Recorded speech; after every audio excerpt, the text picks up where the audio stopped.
So let's take a breath together. Seeing and being seen. This is perhaps the most sacred, difficult 7 seconds you will ever navigate over and over and over and over and over. 7 seconds. Within 7 seconds, our brain, if you can imagine these, when we first started seeing about computers, we'd see these rooms with walls and walls of flashing lights and stuff in the movie about computer banks. Imagine all of those lights flashing through all of the information that you are both aware of and unaware of that has ever been thought in the history of thinking. In the first 7 seconds that you lay eyes on someone, your brain goes and forms an assessment and an opinion. And literally, the current research, within 1/10 of a second, you have decided whether that person is trustworthy. 1/10 of a second. Now, what do you know about me just looking at me? Nothing. Absolutely nothing. What you know is my hair color.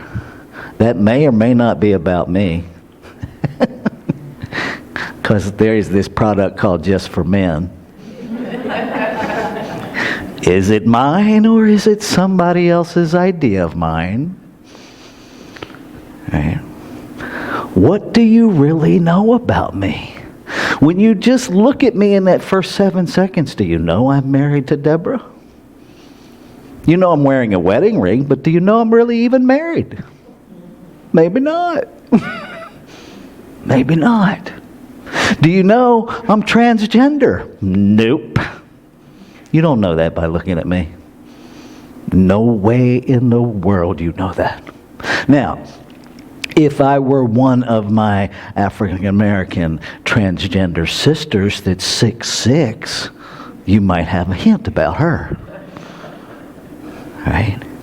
But what do we really know about each other in that first 7 seconds? Nothing. What we know is our conditioned thinking. What we know is our unexamined biases.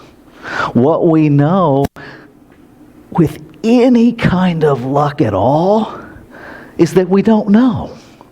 See, that's the most powerful thing you can really anchor in about those first 7 seconds. I don't know. Because then you're at least open to discovering who that person is.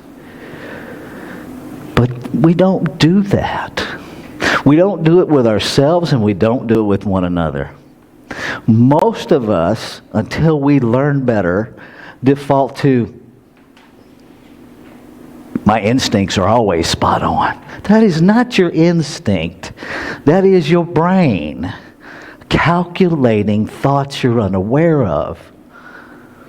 It's not your instinct. But we will argue for our limitations because we like being right. Maybe it's just me. Maybe it's just me who likes being right. Maybe y'all don't have that problem. Anybody?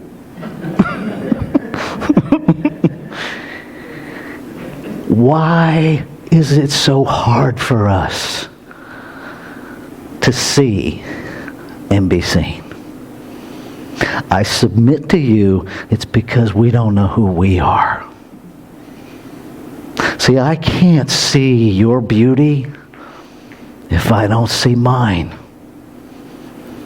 If all I see is my limitation, if all I see are the things that are wrong with me, if all I see are the inadequacies of me, that's all I'll see in you.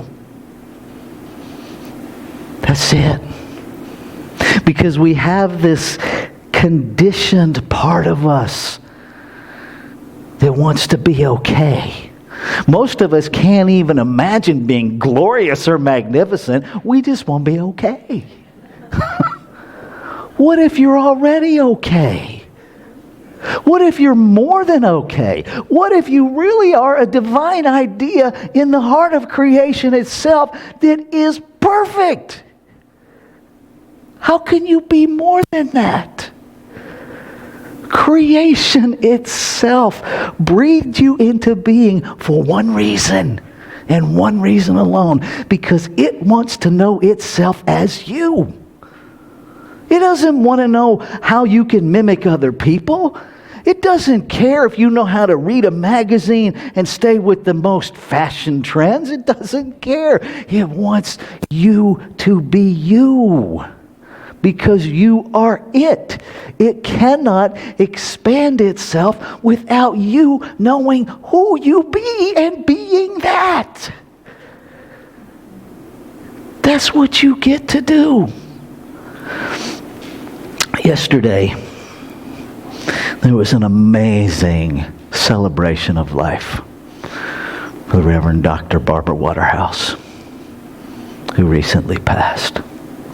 One of my mentors, the first metaphysical minister I ever heard utter words, Reverend Dr. Barbara Waterhouse.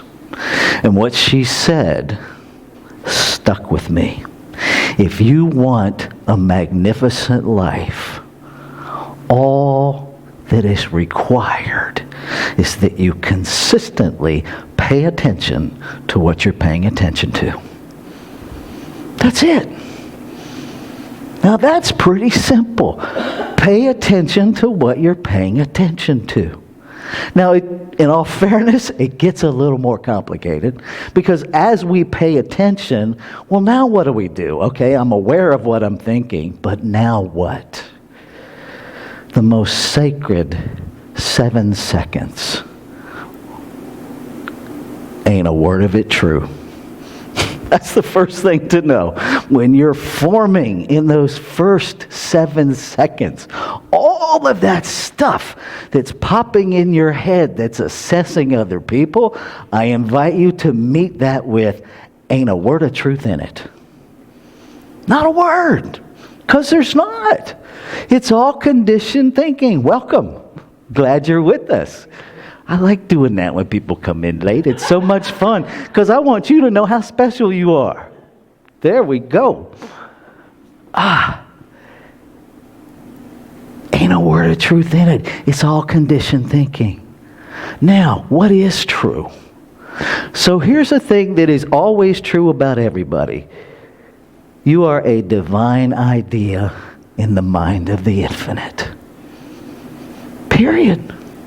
So if in that first 7 seconds we just interrupt the lies, ain't a word of truth in it, that is a divine idea in the mind of God.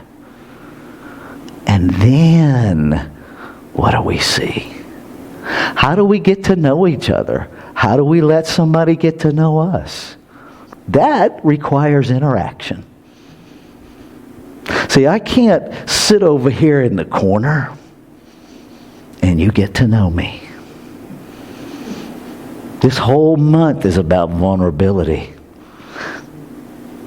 There's vulnerability in asking, and there's vulnerability in being asked. There's a perceived vulnerability in telling the truth about who we are. Gerald Jumplowski, Why I'm Afraid to Tell You Who I Am. Really cool, tiny little book, about that big, about that thin. Gerald Jumplowski was on an airplane and he's having a conversation with the passenger beside him. And it essentially rolls out to, why I'm afraid to tell you who I am, because who I am is all I got. And if you don't like me, then what? Then what? Because see, we have equated being seen with being liked. How many of us And yes, I'm going to go here, especially women are conditioned to know, I'm okay if you like me. Now, I spent 43 years on this planet as a female. It's deeply indoctrinated into the culture of women that your value is equal to your approval rating on the planet. Your body, your clothes, the partner you pick, blah, blah, blah, blah, blah.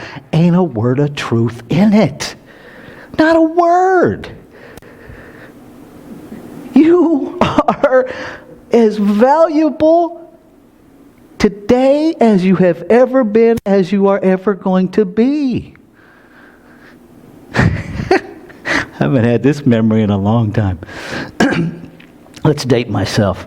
Remember the Reader's Digest, the little Reader's Digest magazines that used to have the comics and the little jokes in there? A woman without a man is like a fish without a bicycle.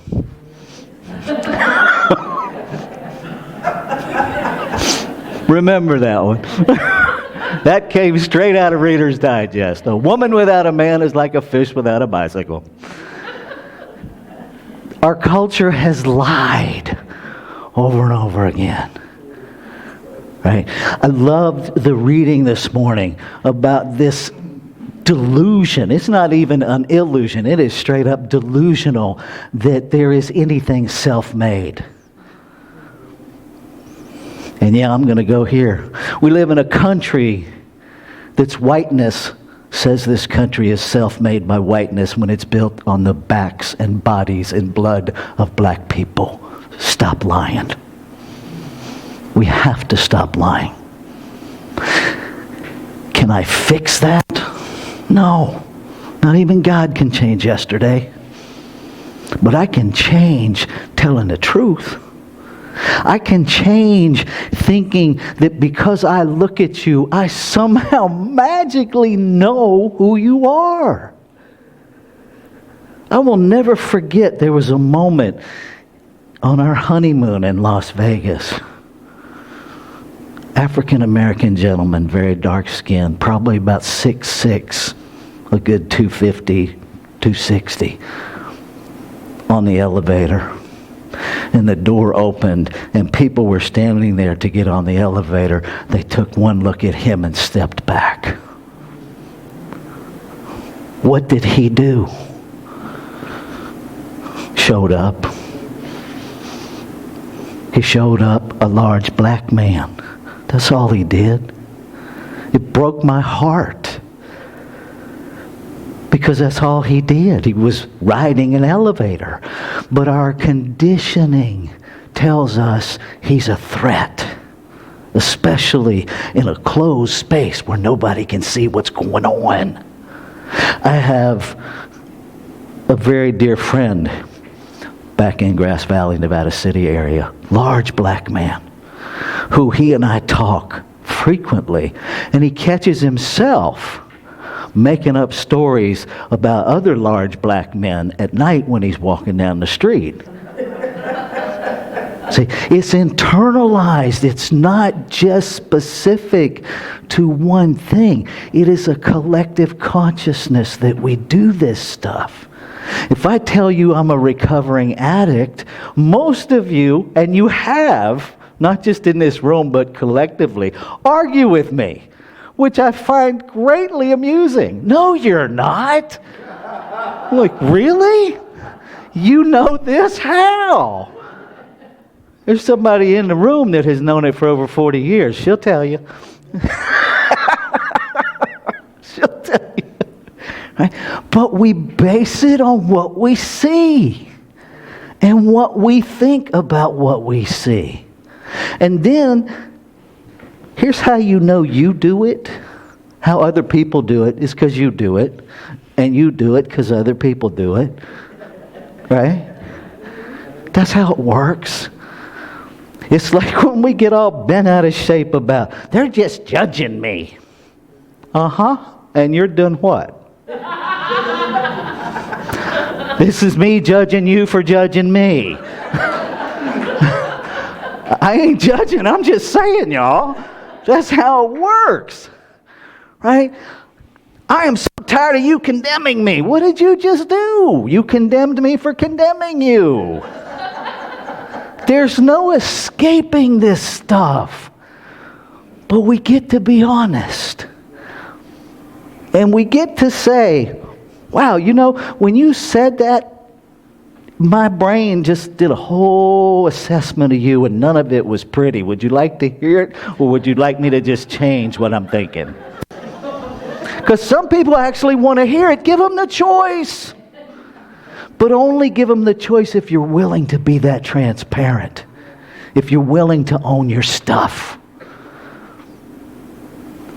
I was dating a woman, and I once had to call her ex-husband and say, I just need to tell you, I need to apologize because I have imagined you dead numerous times. And that's not okay. And don't you ever lay your hands on this woman again. Don't do it. But he wasn't doing it at the time. He had in the past. And my maleness, my teaching, my conditioning said, I'll save you. And so I had to act like an idiot to make that real. Because that's what I was taught. This is what men do. Now, it's what some men do, but we get to choose. The most powerful thing you have is choice. It's always there. You always have it. You may dislike the options available to you. I ain't promising you options you like. But I promise you, you are always at choice. If you want to see, allow yourself to be seen. If you want to be seen, open your eyes and see. Let's take this into prayer.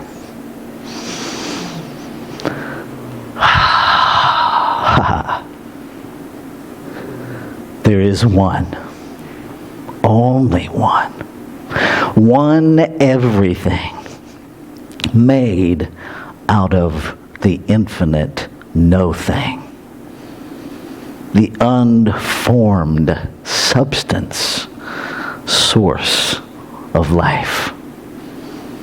I am that in form. A divine idea in the heart of creation, seeking to expand and know itself as this event, this activity that I call my life, is its life as me. And what is true of me is true of all life. All. A divine idea, a smile in the very heart of creation for one purpose, to know itself as its creation. Fully infused with all that it is, the creative essence, the creative agency, the creative power. Fully available at choice. And so I speak my word, claiming and affirming that we are each leaning into a new awareness of this power of choice, a new decision to see first and then to seek being seen. To see only God. To see beyond behavior to the truth of being. Be it in another or in the mirror. To see only God. Knowing that as we see who we be, what we do will change. Grateful. So grateful in every fiber of my being to know that the word spoken is the word fulfilled. That there is no waiting period. And so it is done. And so I move from this moment into the next, looking for the evidence of completion. Because I know that I know that I know it is done. So I look for its doneness. I invite you to join me, to immerse yourself in a new level of yes, as we say together, and so it is.